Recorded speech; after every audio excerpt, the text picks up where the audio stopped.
Ma qui abbiamo una dimostrazione dell'atteggiamento schizofrenico dell'Europa, perché si tratta di schizofrenia, che può essere anche giustificata, questa schizofrenia, da interessi diversi, ma diventa quanto mai incomprensibile che il nostro Paese segua questo atteggiamento schizofrenico da parte delle multinazionali e di interessi che collidono con quelli nazionali italiani. Perché qui, per effetto di questa posizione che ha assunto l'Europa nei confronti della Russia, per effetto della crisi dell'Ucraina e quindi con quel ricongiungimento della Crimea alla Russia,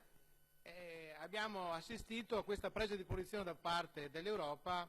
con l'approvazione di sanzioni economiche pesantissime nei confronti della Russia, che hanno creato dei problemi ingentissimi alla nostra economia italiana e veneta. Problemi che hanno comportato ripercussioni di notevole gravità per moltissime delle nostre imprese, che per effetto delle politiche dei governi precedenti che avevano favorito interscambi commerciali tra la nostra regione, il nostro Paese e la Russia, avevano investito in questi tipi di rapporti, avevano incrementato gli interscambi e poi per effetto di questa decisione ci ritroviamo con i nostri imprenditori che vedono vanificare anni e anni di investimenti. Del resto questa posizione schizofrenica la andiamo ancora adesso a constatare con la lotta al terrorismo. Allora, molto tempo fa, Vladimir Putin, che ritengo essere il leader più lungimirante, più capace tra quelli viventi in tutto il mondo, bene, Vladimir Putin prende una posizione molto chiara nella lotta al terrorismo. E cosa fa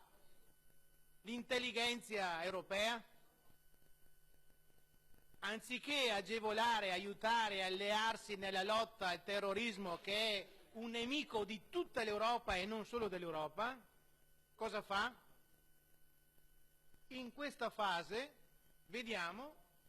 che probabilmente su disposizione degli Stati Uniti, una delle disposizioni degli Stati Uniti, perché l'altra è quella dell'accelerazione dell'ingresso della Turchia in Europa. Un'altra cosa, a mio avviso, demenziale, qualcuno ce la spiega dicendo che se la Turchia entra in Europa è il ponte dell'Europa verso l'Islam, ma in realtà è esattamente il contrario, è il ponte dell'Islam verso l'Europa. E oltre a questo ci troviamo di fronte al fatto che a fronte di una aggressione come quella che è stata perpetrata a danno di quell'aereo russo che stava combattendo i terroristi, l'aereo russo viene abbattuto. Io ho visto tante manifestazioni di solidarietà per tante vittime di atti terroristici e quant'altro, ho visto poche manifestazioni di solidarietà nei confronti di quei due soldati che, in adempimento del loro dovere, sono andati a combattere i terroristi. Abbattuti, uno di questi è stato massacrato nell'indifferenza generale. Perché nei confronti di questi soldati non viene espressa la stessa solidarietà rispetto ad altre vittime del terrorismo, visti che questi sono stati abbattuti per espressa volontà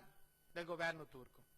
Allora, anche in questa occasione vediamo che mentre qualcuno si sta rendendo conto della lungimiranza di Vladimir Putin, che è quello tra i leader che sta difendendo quei valori in cui molti di noi si riconoscono e che in Europa non si ha il coraggio di difendere, forse per opportunismo o perché qualcuno ha già pensato che la lotta al terrorismo sia già persa e ora qualcuno sta lavorando per tentare di trattare la resa con i terroristi, non per sconfiggerli, ma per trattare la resa, pensando, come fa il governo, non intervenendo con la coalizione internazionale, di magari mettersi a riparo dalle azioni terroristiche, o come sta facendo l'Europa, mentre Putin sta attuando sanzioni economiche nei confronti